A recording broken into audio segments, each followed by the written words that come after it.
Hey guys, want to make your home cozier and save a little more money? Take a free online energy assessment from Energy Trust of Oregon. It's fast, easy, and gives you personalized tips to boost your home energy savings, lower bills, and more comfort. Shoot, I'm taking this quiz. Let's take it together at visitenergytrust.org/assessment. We can join thousands of Oregonians already making smarter energy moves. That's energytrust.org/assessment.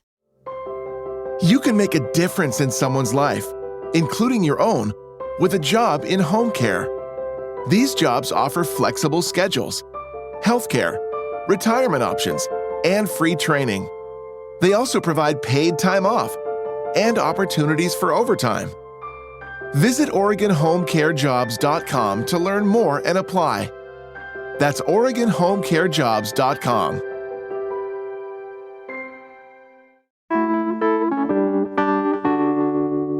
I know it's still sunny and warm, but today is the first day of fall, and soon you're going to be wishing for some hot soup and a warm piece of bread. I don't know what it is about fall in the colder months that pushes to carb load, but I'm done fighting it. So today on CityCast Portland, we're revisiting a conversation I had earlier this year with food writer, chef, and podcast host of Food Friends, Sonia Sanford. We're talking through some of our area's best bakeries, so whether you're looking for a great loaf of bread, a massive chopped sandwich, or just a fun sweet treat, we've got you covered.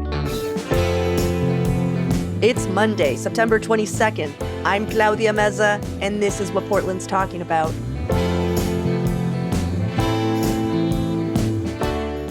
Before we get into it, I'm curious what the parameters are, like what's going to be affecting your picks.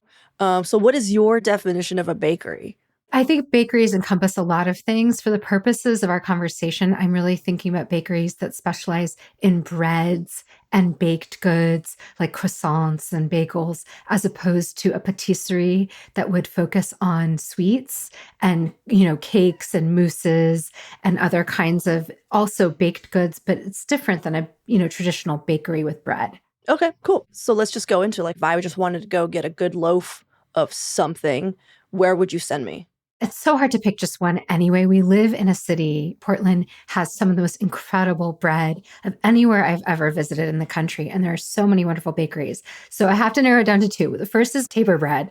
Tabor Bread has an incredible country loaf. Just their standard sort of sourdough country loaf is, I think, an exceptional loaf of bread in Portland, as well as their seeded pan loaf, which is more European, denser, has all those lovely seeds on the outside and the inside of the bread.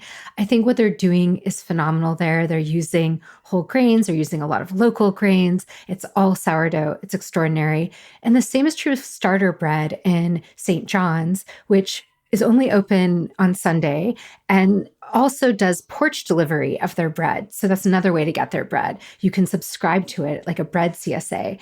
And they're doing incredible, again, European, dense, a lot of times seedy. They're using buckwheat. They're using cornmeal. They're using all these incredible lesser known grains of bread. And for starter bread, I love that for a piece of toast with like a fish salad or avocado. For Tabor, I'm going to make a sandwich out of their bread. Yeah, I live really close to Starter Bread. They're like a couple blocks away from me. But because they're open at such a small window that I always forget on Sundays that it has to be like that I'm walking the dog and I'm like, oh yeah, because I'll see a line forming, Yes. and I'm like, oh, that's what's going on. But yes, the couple times that I've been able to get in there when they're open, their sandwiches are so good. And it's a two-person operation. It's run by this extraordinary couple who've been really connected to the food world here in Portland. I just love being able to support them. Tabor Bread is also woman-owned, has an incredible staff. These are just wonderful businesses to support. Cool. What's going on with your cats? Why are they so sad?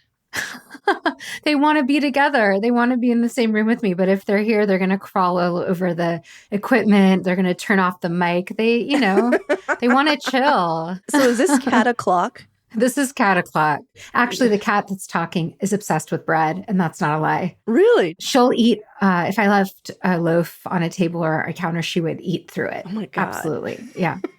Okay, so you sent me to two places to get a good loaf of bread, but what about the best sweet offerings? I know you said not a patisserie, but like I know that there's other baked goods that we could still lean on. Like, what is your favorite shop to go when you have a sweet tooth? And I'm going to just clue in some patisseries in this conversation for this question, Okay. because I think it's fair. Like sweets should be done by people specializing in sweets. So again, the two places I'm going to the most often are Mio's Delectables, which is located at the Portland State University Farmers Market. She's there every Saturday. Mio makes the most extraordinary French style pastries and treats, cookies, cakes, tarts, biscuits, all these things. They have a slight Japanese edge to them too, because she herself is Japanese. It's somewhere I always take visitors because each little pastry is a work of art. The other place that I have to mention is Jinju Patisserie Oh, on of North course. Williams, which has those extraordinary mousse cakes, among other things. This is pastry at the highest level. This is sweets at the highest level. These are creamy, luxurious, glossy mousse cakes, layered cakes. This is where you want to go to treat yourself or to get a gift for someone else. Nice.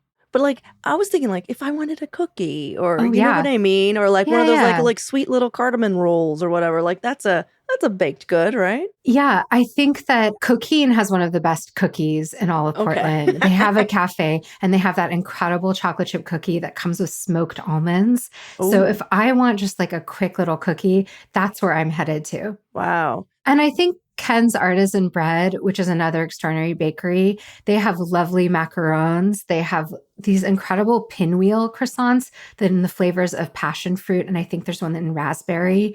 And so that's a little bit more of a sweet treat than just a regular croissant or, they have a more variety of sweet treats at Ken's than some of the other bakeries.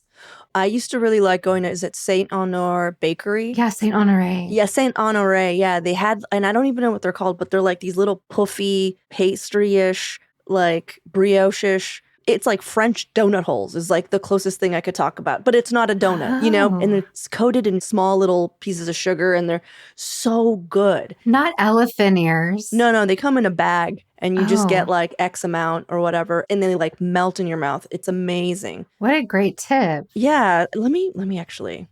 Choquettes. Choquettes. So they're like these airy pastry balls that are made with eclair dough and sprinkled with rock sugar. I've seen them and I've never tried them, but now I have to have No, them. you have to.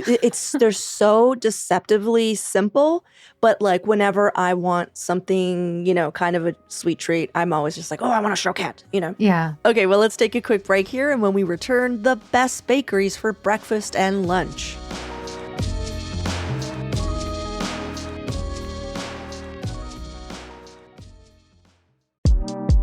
Paint Care has 3 simple rules to help you paint smarter. 1, buy only what you need.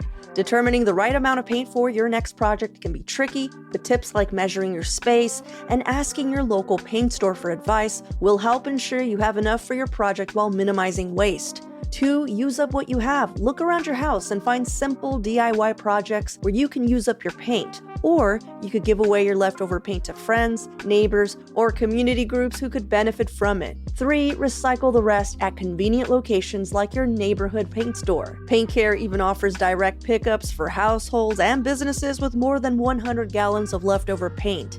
Learn more or find a paint drop-off site near you at paintcare.org/3simplerules.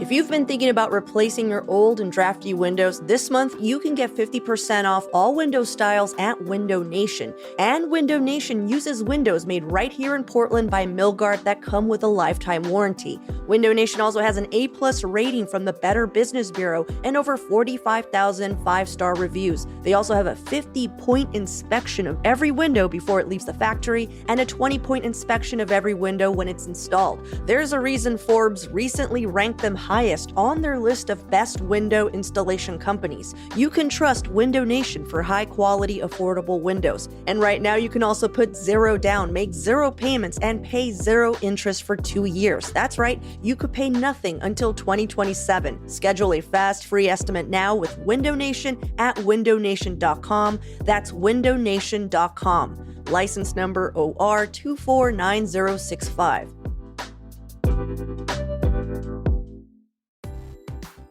Learning a new language opens the door to new friends, new cultures, maybe even a whole new life. So why not start that journey today? I'm CityCast CEO David Plotz, and I'm learning Spanish with Babbel.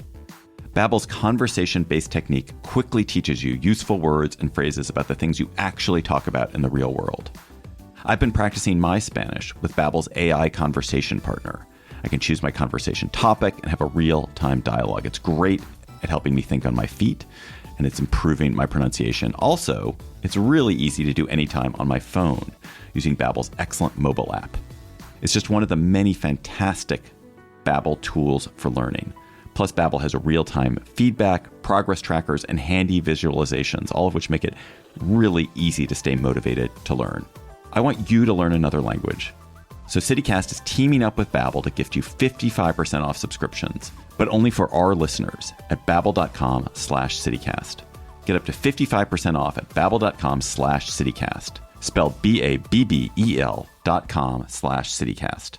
Babbel.com/citycast. Rules and restrictions may apply. Well, what about breakfast or lunch offerings alongside their baked goods? Because I feel like Portland isn't really a deli town, but we have a ton of bakeries that kind of act like delis, so what are your top 3 for breakfast or lunches? That's such a good point that it isn't really a deli town, but we find those offerings in the bakeries. So Mhm. Little Tea Bakery, which is on Division in Oh, Southeast, yeah. I think has one of the best breakfast sandwiches in town. They have a couple different breakfast sandwiches. The one I personally love comes with pesto and a kind of cured preserved tomato and the fluffiest scrambled eggs. I mean, I don't know how they get them so light. And it comes on a sort of ciabatta roll that's really good in terms of its crust, but very soft on the inside. I think that's an extraordinary breakfast sandwich. For also like other kinds of sandwiches, I think Dos Hermanos, which has great bread in its own right, they're doing one of the few chopped sandwiches, which is such like a New York deli thing, where all the ingredients are chopped together, all the components of a sandwich, and stuffed into a sesame seed roll.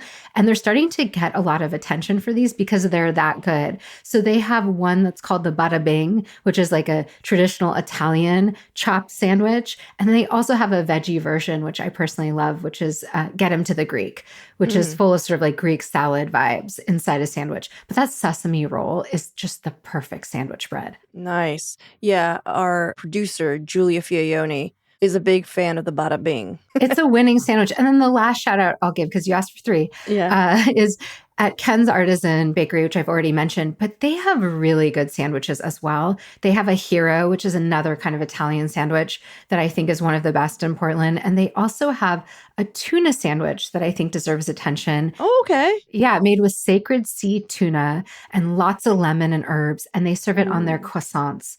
And it is decadent and lovely and still somehow light. It's a great lunch. It looks awesome. A lemon mint aioli on a butter croissant? Okay. Yes. Wow. All right. Yeah, that is decadent. Well, what about some of your unexpected favorite spots in town? Like maybe they're a little less known or they have odd hours. So people like me who live by one of the best ones are still just like, oh, yeah, starter bread. Portland is kind of known for our pop-ups and our, underground restaurants and bakeries and people doing things out of their home kitchens. But there's a couple like very legitimate cottage style bakeries that are doing some of the best baked goods. There's Babcia Bread, and they've been doing a pop-up out of different locations, most recently out of Cloud Forest, which is a chocolate shop. They are doing some of the most delicious seasonal kinds of pastries. So they'll do a Danish with quince in the fall. They're using persimmons. I know that the baker, he goes and forages huckleberries in the summer and then makes the most delicious things with those berries. So he's always sourcing local fruit and incorporating it into his baked goods. Their croissants, their danishes, their cookies, their muffins, their scones, everything they're making is excellent. So it's worth seeing if you can catch them wherever they're popping up. The other sort of lesser known bakery that I'm really excited by locally is Sweet Clover Baking. That's run by baker Katie Gorley. That's also done strictly as a pop-up or as made to order cakes. So you can get your wedding cake from Katie, or you could get a cake for a party. But she's also doing pop-ups, so you can sign up for her newsletter again. And she's making cakes like a spelt olive oil cake. Ooh, I with like love olive oil cakes. Sorry. no, I think they're so incredible because they're so tender and rich. And she'll do things like this kind of tahini whipped cream frosting, and it's never too sweet. She also likes to incorporate local foraged fruit. She's a farmer. She's using local grains. I think it's just a very wonderful cake. And there aren't that many extraordinary cake makers. So she really stands out to me. So these are basically just these pop-ups that are going to be hard to pin down. But if you followed their Instagram, which is what I was trying to do, is it Sweet Clover what now? Sweet Clover Baking. Baking, Sweet Clover Baking. Okay. And there's one more I want to just shout out, which is Maxine's. And they're not as hard to find. They're also at the PSU Farmers Market. And the baker, Jeremy, is making wonderful bread, just loaves of bread in different varieties, all sourdough. I am obsessed with his focaccia, which he often tops with local farmer ingredients as well. So whatever's in season in the summer, that could be summer squash. In the fall, I've seen him make an extremely delicious, addictive roasted grape focaccia. So he is making beautiful baked goods too, and very, very easy to access if you go to the farmer's market. Oh, wow. Okay. So we've gotten some recommendations for breads, for sandwiches, for sweets, and for like try to catch them if you can. So if you had to crown a single bakery in our area, like the best bakery, which I know is so hard. It's like, someone like, what's your favorite song? You're just like, come on, man. Okay. But in your opinion, I'm doing this to you. Who would get that honor? Yeah, it really puts me in a tight spot, but I'm going to say Tabor bread. Right now, for me, it really is Tabor bread. I think their chocolate croissant, their pain au chocolat, is one of the best I've ever had anywhere in the world.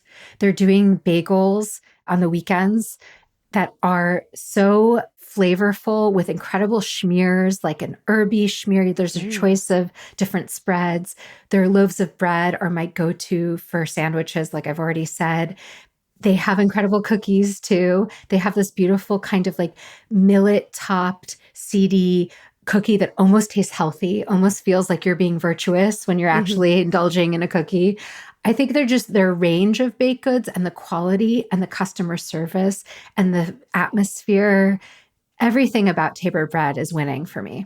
Nice. Okay. I haven't been. So you're really pushing me to go. I'm going to definitely check it out. Get the chocolate croissant, Claudia. You got to try it. I will. I actually will. I've been looking, this is so random, but just on my feed in different social media platforms that I use, chocolate croissants have been coming up a lot. So I'm like, well, this is divine, intervention at this point. I'm being told by you to go get one. Okay. So you very recently released your debut recipe book, Braids, which includes a bunch of dishes that are a mix of Pacific Northwest and Jewish cuisine. So what is your favorite bakery in town that has like more culturally specific items that are harder to find? Yeah, I mean, in terms of like Jewish food specifically, which is what I specialize in, that's my background, and I'm really interested in how that's sort of interpreted in our region.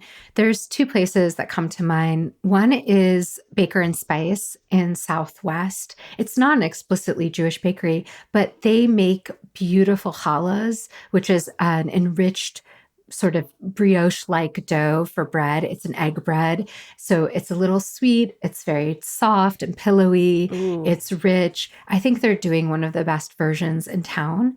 There's also Babkush, which is run by Zikra Lukin, and she's making babka, which again, very few places are making in Portland. Her babka is so decadent and buttery, and you can get cinnamon or you can get chocolate, and she plays around with flavors.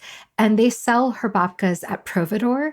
She also sells them, I think, at some farmer's market. It's another person you want to get on their list and find out where they're selling their stuff. But Providor is a reliable place. You can grab that babka, and it's extraordinary. Oh, wow.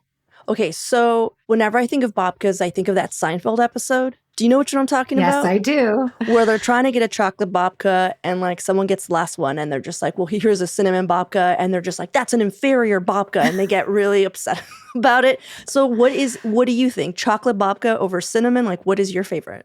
You have to say chocolate because otherwise you might get mobbed and attacked.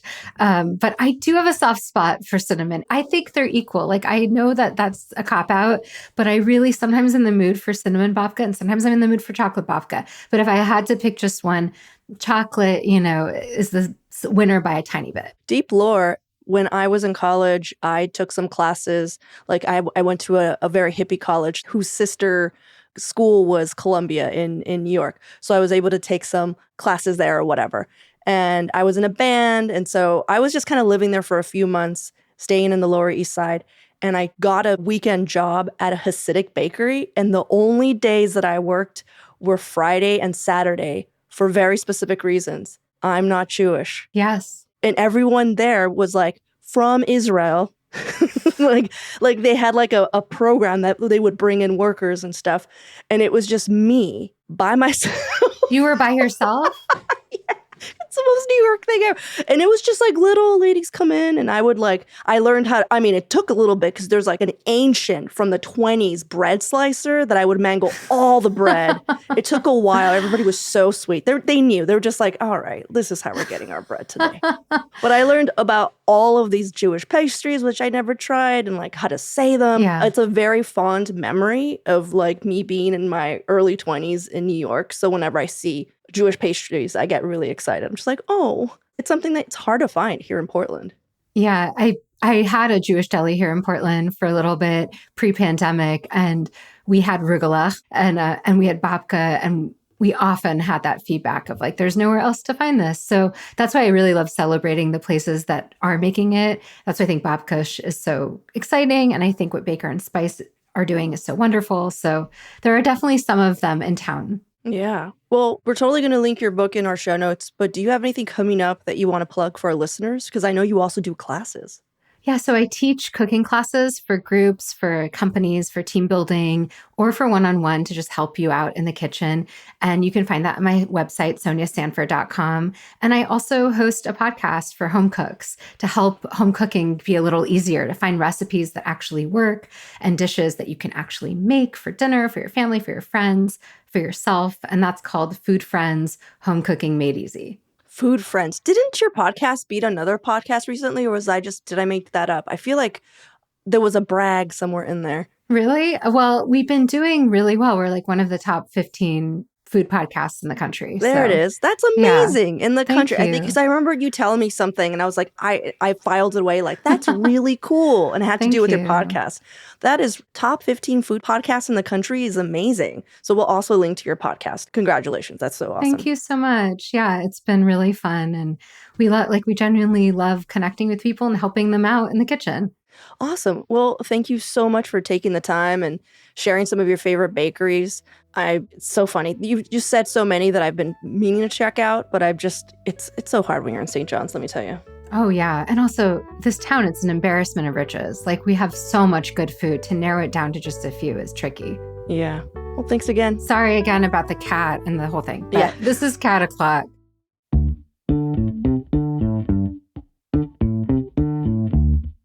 That's all for today here on CityCast Portland. Thank you so much for listening. If you enjoyed the show, share it with a friend or rate and leave us a good review. It really helps us out. And don't forget, you can support this show and get some great perks by becoming a CityCast neighbor. Just visit membership.citycast.fm for all the details. We'll be back tomorrow morning with more from around the city. Until then, see you at Slim's.